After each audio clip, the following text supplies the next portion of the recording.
Hello. Bl'Artagnan here with the Lure of the Lush, the Vayne Rafflesia raid Lufenia Plus. There's been talk on the streets that Vayne is no good in his own Luf event, so I decided to put that to the test. I'm a big fan of Vayne, more for how he feels to play than how powerful he is necessarily, and I've never played Final Fantasy XII, so I have no idea if he's as cool as he looks in the game. Well, let's find out. Before we get into it, be sure to hit that like button, hit the subscribe button if you haven't already. Both really help support the channel, help it grow, and win you mad kudo points with the Bl'Art gang. We'll bring the team here of Vayne, Bart, and Prompto. Figured Prompto fills in nicely as a unit who could take advantage of Vayne's multiple turns with his follow-up. And the two of them both bring some okay auras, so they kind of both each kind of represent half a support, and so together I figure, they kind of Voltron into one decent support. We also are bringing an actual decent support in the form of Bart's. I will say, throughout the course of this fight, it's pretty interesting. Vayne is one of probably the best units in the game for dealing with the break orb condition. He just completely is able to re-break at will, which is fantastic.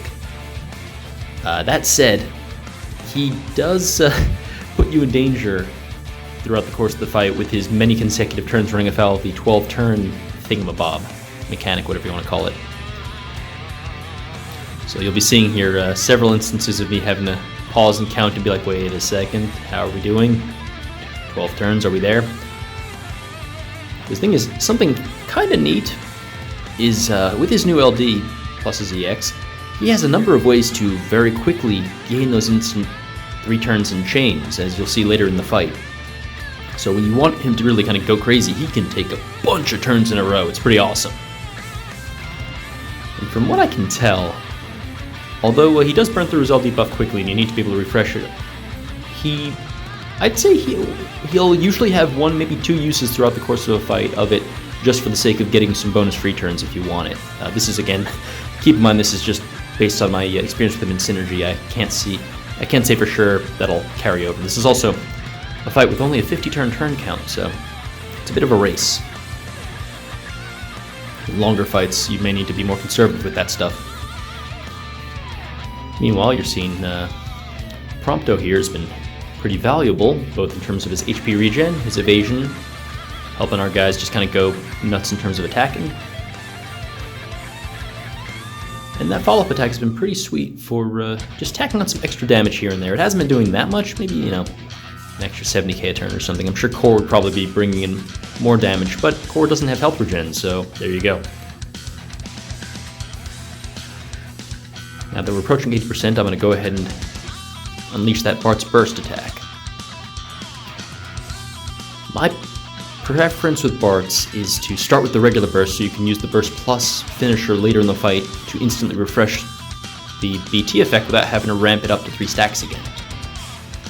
I know there's maybe some different playstyles and preferences for which you use first between the burst and the burst finisher. At least with Bart's, I think it's a pretty straight answer.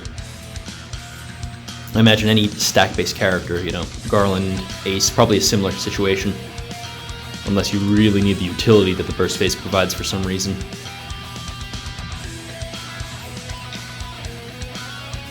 Now that the orb is here, we're going to be rebreaking like crazy with Vayne to make sure that the orb stays in check.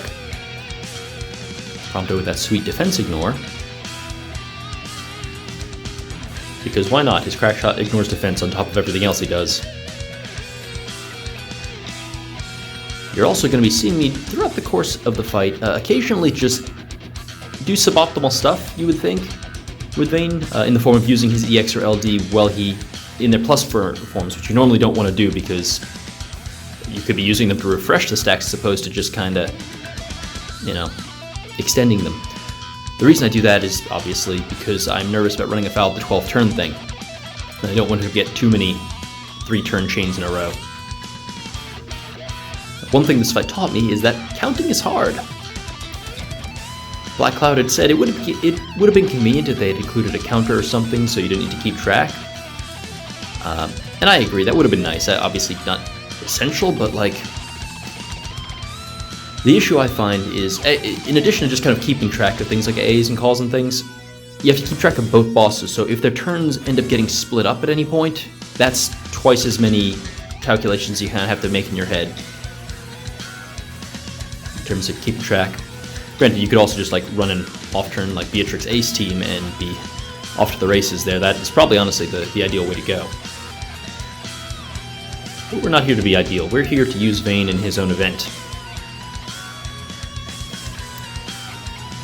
As much of a struggle as it ended up proving to be. This actually took me a few attempts because, like I said, counting is hard and 12 turns is not as many as you think. But goddamn, his skill 2 animation is still one of the coolest attacks in the game.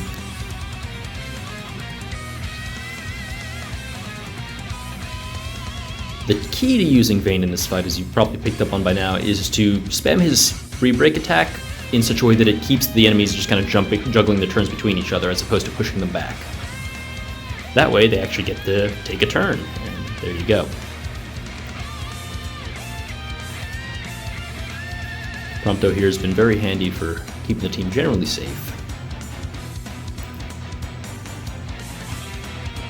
Pretty sure I need to refresh his Life of the Party buff. And you'll see here, when they go into Concentrate, their turns can go real far back. This, I think, is probably a consequence of me using the Tidus call earlier. That speed down probably biting me in the ass right now. But, we'll use some creative jiggery-pokery to get around it. When I say creative jiggery-pokery, I mean taking advantage of the fact that if you summon, when you have a bunch of turns stacked up, as you can see, those turns get kind of pushed into the summon. Although I could have sworn A was going next. Sometimes I feel like what happens to the turns when it's in summon is a little bit jank. I find it a bit confusing. But anywho, the important thing is, as you can see here, they're hopefully going to take an action before before the 12 turns are up. At this point, I've completely lost track. We're just kind of hoping and praying. Prompto dealing good follow-up damage now with that Bart's BT effect. I'm definitely seeing that value of the green Barts that people have talked about in terms of being arguably the strongest general-purpose BT. BT Plus for the first month.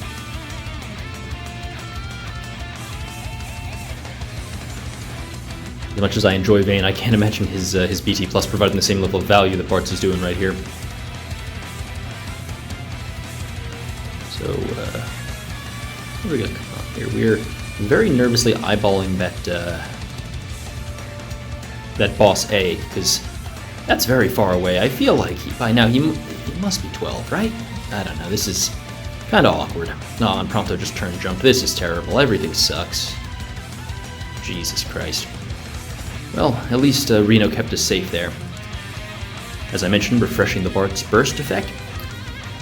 Reno Call is pretty great in general, people are finding, because it actually provides significant physical defense down, which is very valuable to have these days. Plus, Pyramid is a great emergency button for when they have back-to-back all attacks lined up. Trying not to push A back, but it doesn't matter, because A ends up being instantaneous and cleansing, so that sucked. Luckily, this means we are free to just kind of, now that A's gone and B is gone, we can just, go wild on them. So let's do that. Let's go wild on them.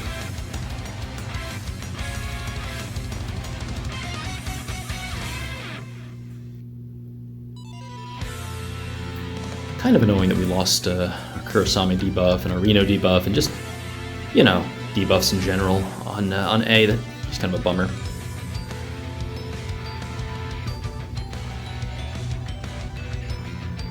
So at this point, we're getting pretty darn close. You'll notice we haven't even tapped our Ace Friend yet. Actually, on that note, we're going to go ahead and refresh that Tidus call. It's funny, actually, I'm pretty sure because the Bart's defense down from his skill 2 is possibly bigger, it looks like it didn't actually apply on A. Or no, that's the attack down from Prompto. Never mind, I take it back.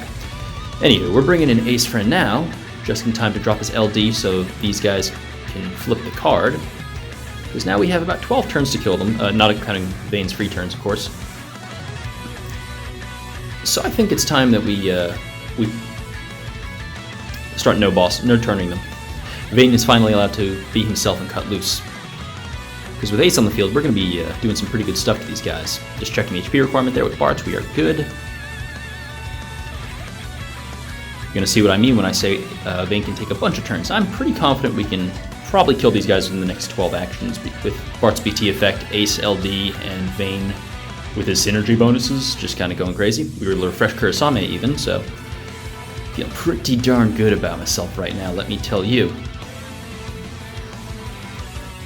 We're going to go ahead and force a will here so that Ace can apply his BT, but before we do, you'll see there, well actually before we apply the BT, we actually need to reapply his LD via his HP+. We're going to go ahead and flip that card so Vayne can continue just being a goofball. No Ace BT effect right now, which is kind of sad, but we're doing what we can. That said, I should mention that we are doing really good damage, actually. I mean, just check this shit out. I'm trying to kill A because I don't want A warping and dealing a bunch of HP damage to us, because I wouldn't be able to heal Ace in time, but because Prompto, obviously, is not here. So I'm trying to kill A. The thing is, I'm still actually pretty terrible at counting. So we're going to focus the LD there. Look at that damage. Look at that shit. This is a lot of damage. Okay, pretty severe. We're doing great here. This is going very well. I want to break B while also attacking A, but uh-oh. Oh dear. Oh boy. Oh, here it goes. Oh, there it is.